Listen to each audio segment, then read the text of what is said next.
Hello, I am Kevin Castillo and I'm going to introduce P&G, and also I'm going to talk about the mission, the vision, the values and the philosophy. The Procter & Gamble Company, also known as P&G, is an American multinational consumer goods company headquartered in downtown Cincinnati, Ohio, United States. Its products include pet food, clinic items, and personal care products. Now I'm going to talk a little bit about the history. In 1837, brother-in-law William Procter and James Gamble started a partnership making and selling candles and soap in Cincinnati. In 1859, P&G sales reached $1 million. In 1879, the inexpensive but high-quality body soap is introduced.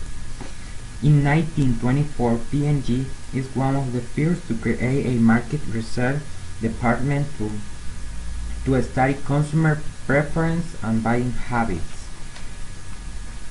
In 1955, Greece, the first soap puzzle with fluoride clinically proved to fix the cavities is introduced.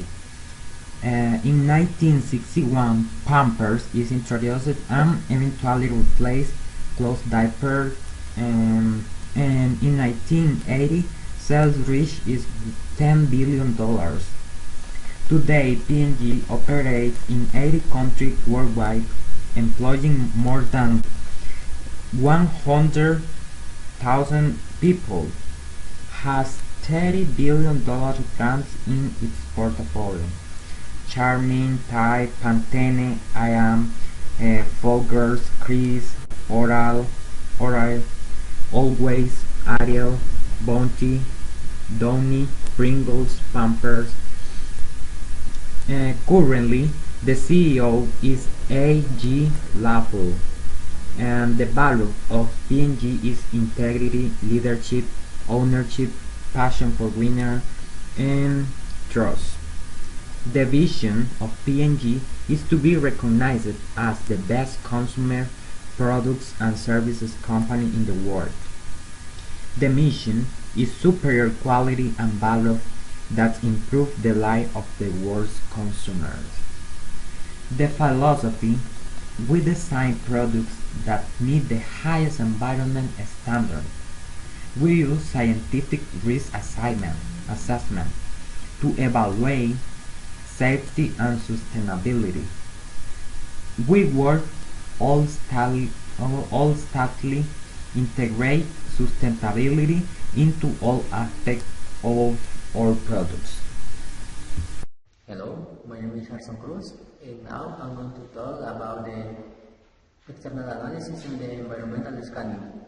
External analysis. The five forces of competition model that affect Procter & Gamble are the new entrants, rival firms, suppliers, customers, and substitutes. The rival firms such as Kimberly-Clark and Unilever are the ones that compete with the new entrants are those like sustainable dose bottles, Kleenex, and electronic toiletries. The major suppliers are the Illinois Tools Works and 3M Company. Procter & Gamble is directing its products to middle-class customers. And finally, the major substitutes of Procter & Gamble are Colgate-Palmolive and Estée Lauder. Environmental scanning. Environmental scanning is affected by six major issues: economic factors, competitive trends, the technological change, legislative issues, social concerns, and demographic. As economic factors, we can say that Procter & Gamble has increased not only in profit but also in employees. For example, in 2012, P&G registered a total of 126,000 of employees. As social concerns, we know that Procter & Gamble is really engaged in doing the right thing. Procter & Gamble supports many programs. One of those is the Habitat for Humanity, in which program they unique efforts with this foundation to provide decent, safe, and affordable place to live for families in need by sponsoring home builds around the world. Another program sponsored by Procter & Gamble is Downy Touch Comfort, in which one They quilt for kids to help create and deliver homemade quilts to comfort hospitalized children who may be spending their first night away from home in a hospital where they are typically restricted from bringing refillable stuff. Finally, the technological issues. It is well known that innovation in technology has always been the very heart of P&G. An excellent example of the innovation that Procter & Gamble has done is the creation of type boxes. These type boxes are a detergent stain fighter and brighter than all-in-one, an amazing way of attracting customers by innovation. Hello, I'm going to talk to you about internal analysis of P&G, organizational and human resource level. P&G internal analysis.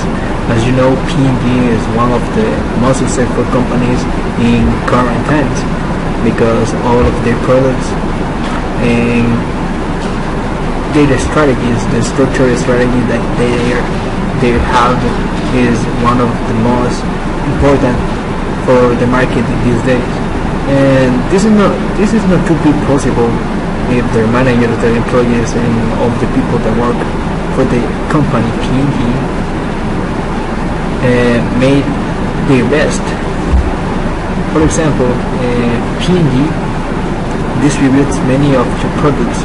For example, if you want to buy Pampers or if you want to buy shampoo, you can see in the back side of the bottle or the back side of the back of your Pampers, you can see that P&G is the official distributor. And if you go to a supermarket, also you can buy your favorite products. The company organizational level is based in many things. For example, the consumer understanding. This is based on the company inversion of billions of dollars in know what the consumer is interested in. And as a total, they have the consumer satisfaction, and that's the way they want to do business. Also, P&G is a brand building, and this is possible because of the innovation, because P&G distributes all the products that you have in your screen, as Gillette, Ariel, Pampers, Tide, Charmin, Bounty, Pringles, Duracell are only some of the P&G products. The most famous rival of P&G is Unilever, because in supermarket it is very common to see Unilever products, and Kimberly-Clark also.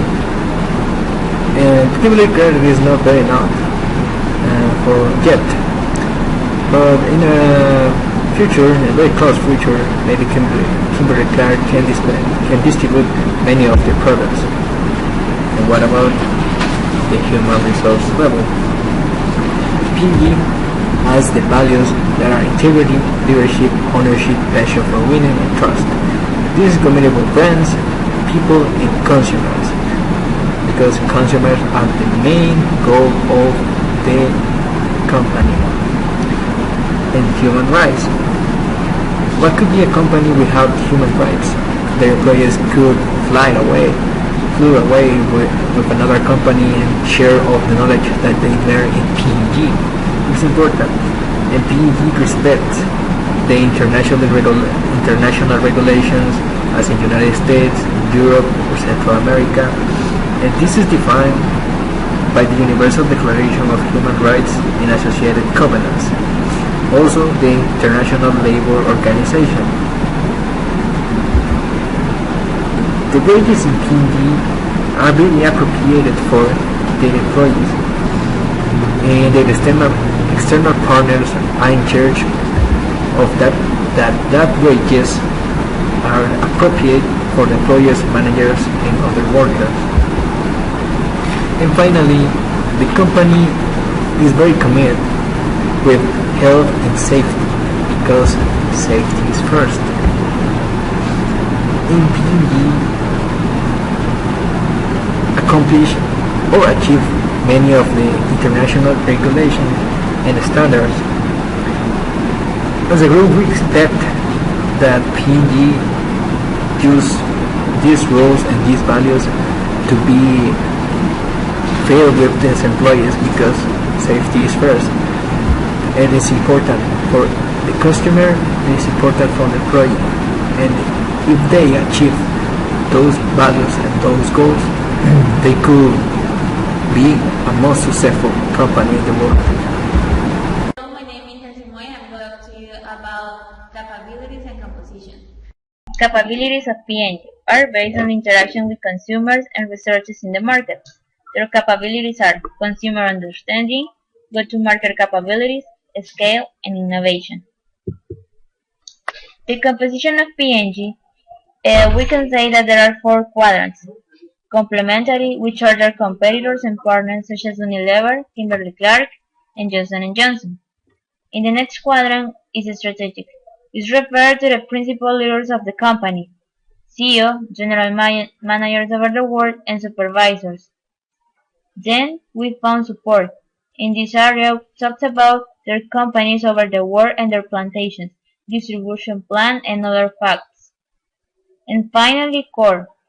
In this area, consumer sales and products are the spotlight, how P&G works for selling their products and how they interact with consumers. Hello, my name is Jessica Torres and I'm going to talk about the strategy formulation from organizational level. Strategy formulation from organizational level. Develop corporate strategy. We are focused on strategies that we believe are right for the long-term health of the company, with the objective of delivering total shareholder return in the top one-third of our peer group. The number one is we are focusing our resources on our leading, most profitable categories and markets.